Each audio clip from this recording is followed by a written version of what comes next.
সকলোকে স্বাগতম জনাইছোঁ মোৰ আন এটা ভিডিঅ'লৈ। আজি বহুত গৰম পৰিছে, ৰ'দো বহুত দিছে।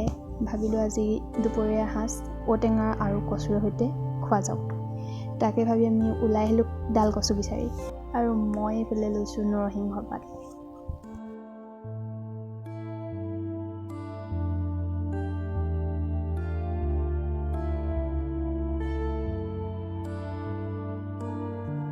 তাৰ পাছত ইয়াৰ লগতে দিবলৈ লৈছোঁ এইফালে মচুৰ দালি, ঔটেঙা, নৰসিংহ, পিঁয়াজ, নহৰু, আদা আৰু জলকীয়া।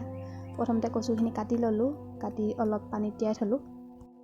তাৰ পাছত এইফালে কাটি লৈছোঁ ঔটেঙাটো, পিছত নহৰুখিনি মই গুচাই লৈছোঁ। এতিয়া কচুখিনি পানীৰ পৰা উঠাই লৈছোঁ। পানীত তিয়াই থ'লে ইয়াৰ কচুৰ আঠাটো গুচি যায়গৈ। ঔটেঙাখিনিও অলপ থেতালি লৈছোঁ যাতে তাৰ টেঙাটো ভালদৰে ওলায়।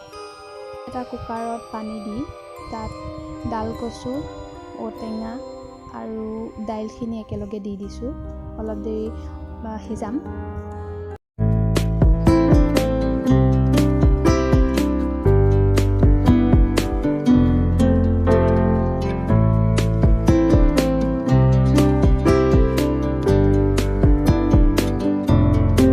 তাতে অলপ পানী দি অলপ সিজাই ল'ম।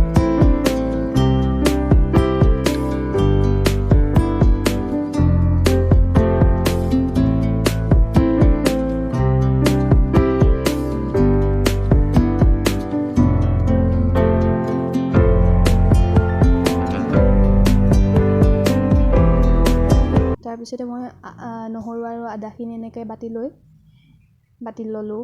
এইফালে জলকীয়াও কাটি ল'লোঁ। তাৰপিছতে এটা বিলাহীও দি দিছোঁ লগতে।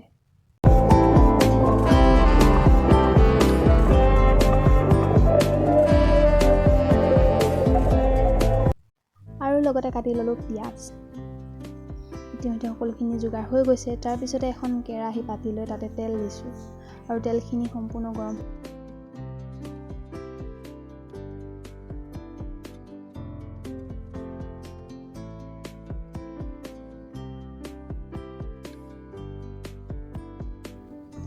তেলখিনি সম্পূৰ্ণকৈ গৰম হোৱাৰ পাছত ইয়াত প্ৰথমতে দি দিছোঁ পিঁয়াজখিনি।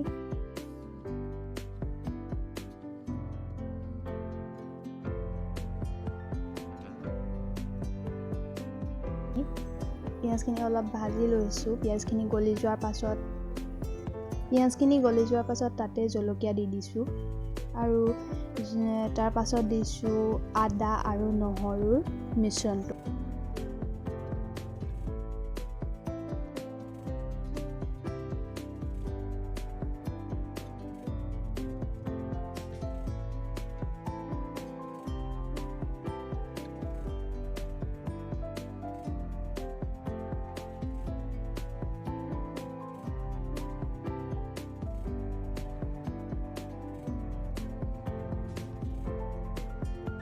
তাৰপিছত বিলাহীখিনিও দি লৈছোঁ ইয়াতে, অলপ হালধি দিছোঁ।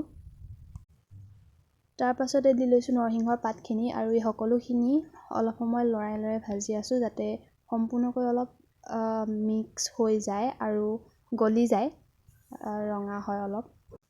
আৰু এইখিনি ৰঙা হোৱালৈ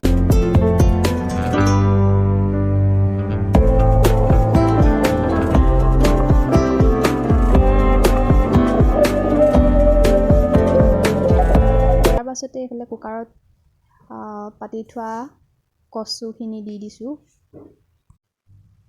আৰু এইদৰে অলপ দেৰি ঢাকি দিলোঁ।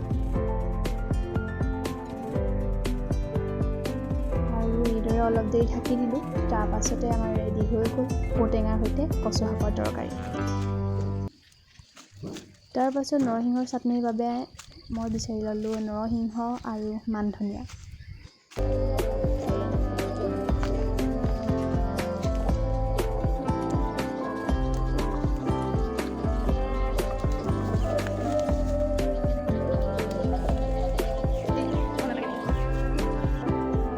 নৰসিংহ, মান ধনিয়া, ভেদাইলতাও আছিল, জলকীয়া, আদা আৰু নহৰু। তাৰপিছত এইখিনি মিক্স ভালদৰে খুন্দি ল'লোঁ। হৈ গ'ল। তাৰপিছত তাতে অলপকৈ টেঙা চেপি দিলোঁ, আৰু ৰেডি হৈ গ'ল আমাৰ দুপৰীয়াৰ সম্পূৰ্ণ ভাত সাজ।